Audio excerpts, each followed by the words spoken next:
What artificial intelligence means is accumulation of information, analyzing it and projecting it the way you want at a given moment will no more be considered as a valuable thing in human faculty. Many of you will be out of your occasion unless you do something that a damn machine cannot do. You must be able to do something beyond your intellect. Human being has many layers of intelligence. Intellect is only a small part of it.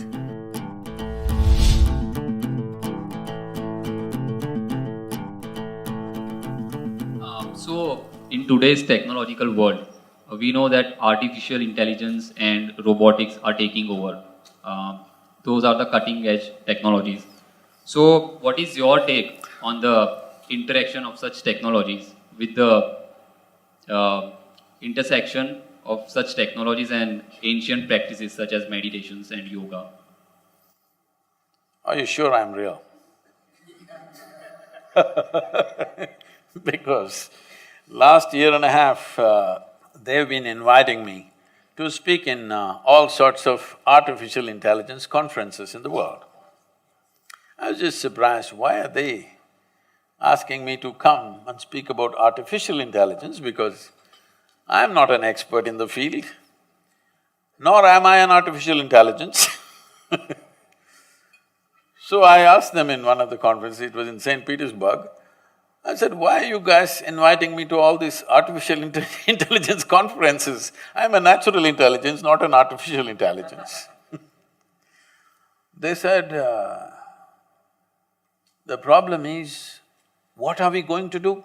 We're going to lose our jobs. These are all professors in big universities, in MIT and in Harvard and these kind of places. They're asking me, what are we going to do in another 10 years' time? Because everything that we know, everything that was sacred till now, suddenly is going to be there on a little gadget. You must understand this, what artificial intelligence means is accumulation of information, analyzing it and projecting it the way you want at a given moment will no more be considered as a valuable thing in human faculty.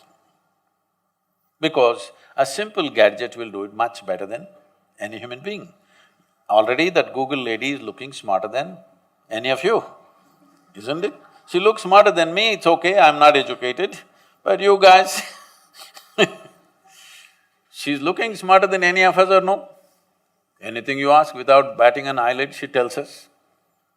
So, it's going to that place where intellectually everything that you perform will look stupid or meaningless. This happened to me when I was about 13 years of age, I think, 13 or 14, 13 I think. For the first time I saw a flatbed calculator, this Panasonic calculator, you know. At that time it was 110 rupees, very expensive. You drink a coffee for more than that today. But 110 rupees, Panasonic, Sony was 125, so we buy the cheaper one, 110 rupees Panasonic. And they show me this, I never bought them. Somebody brought one and they showed me, tuk, results. Then first thought that came to me is, why the hell am I wasting my life in the mathematics classes? I said, all I need is this, I don't have to go to the math class.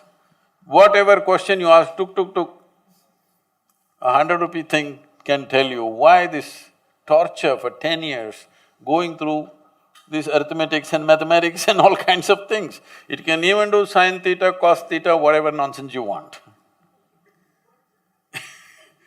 Then only I thought, we must make a big machine which does all this rubbish so that I don't have to go to school. At last, the dream is coming true. In the next 10-15 years, the education as you know it, professions as you know it today will become meaningless, because right now, they've created these machines. Right now, we are still kind of obsessed with creating machines which look like us, which is unnecessarily complicating. It can be a square box which walks everywhere and does everything we do, it's too insulting for human intelligence. So, we're still making it look like a human being. If something is intelligent, it must look human in our mind. But slowly, for the sake of economics, somebody will make one tall box which does everything that you do, okay? Time is coming for that. So once this happens, many things that we are spending years on learning will be meaningless. Now they built a thing, I was meeting this one top real estate guy in Russia.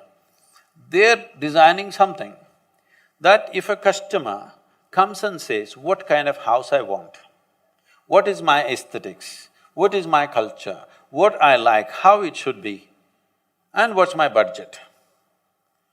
A machine designs a complete house, 10 different alternatives that you want, including paintings, hangings in the wall, the furniture, the works. Now they're saying in another 5 to 7 years, they're saying it can even print the house and build it. So just imagine the design guys. So many of you will be out of your occasion unless you do something that a damn machine cannot do. All of you should gear yourself for this now. You must be able to do something beyond your intellect. Human being has many layers of intelligence. Intellect is only a small part of it. Right now, our education system is completely dedicated to intellectual development of the human being and we think that's the grandest way to live. No, it is not. We can explore that if we have the time. But in the yogic way of looking at things, we look at human intelligence as 16 parts. If you explore other dimensions of intelligence, only then you will be relevant when everything intellectual. Intellectual means your intellect cannot function without accumulated data. Yes or no?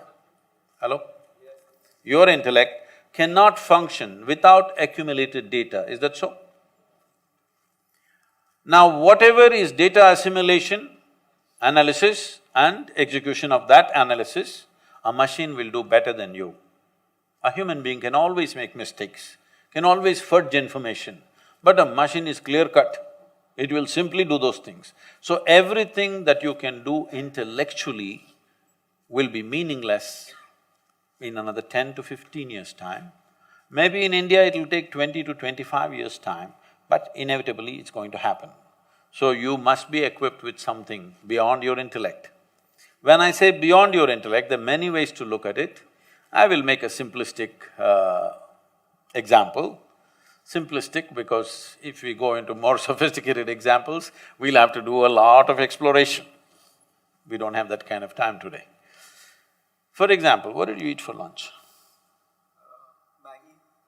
You are on Maggie?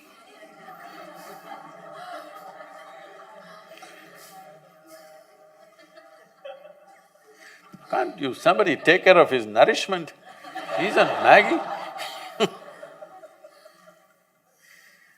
Okay, even if you eat the noodle, a noodle doesn't look like him, doesn't feel like him, nothing. But this noodle he eats, within 3-4 hours' time, this Maggi noodle has become a human being, isn't it? Yeah, part of it. It's become part of the system. So you are manufacturing such a complex machine with Maggi noodles.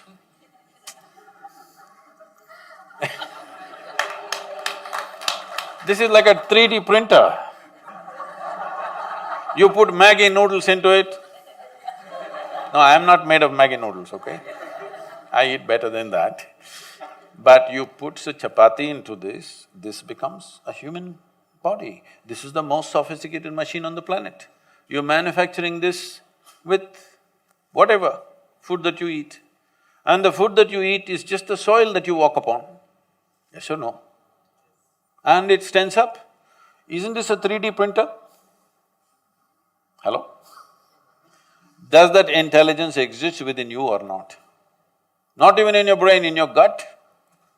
It does. It does. It does.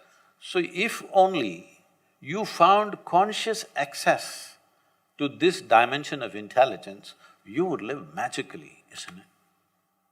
Then artificial intelligence won't disturb you, you will be very happy because all the menial jobs if the machines do, What a wonderful world. I'm looking forward to that.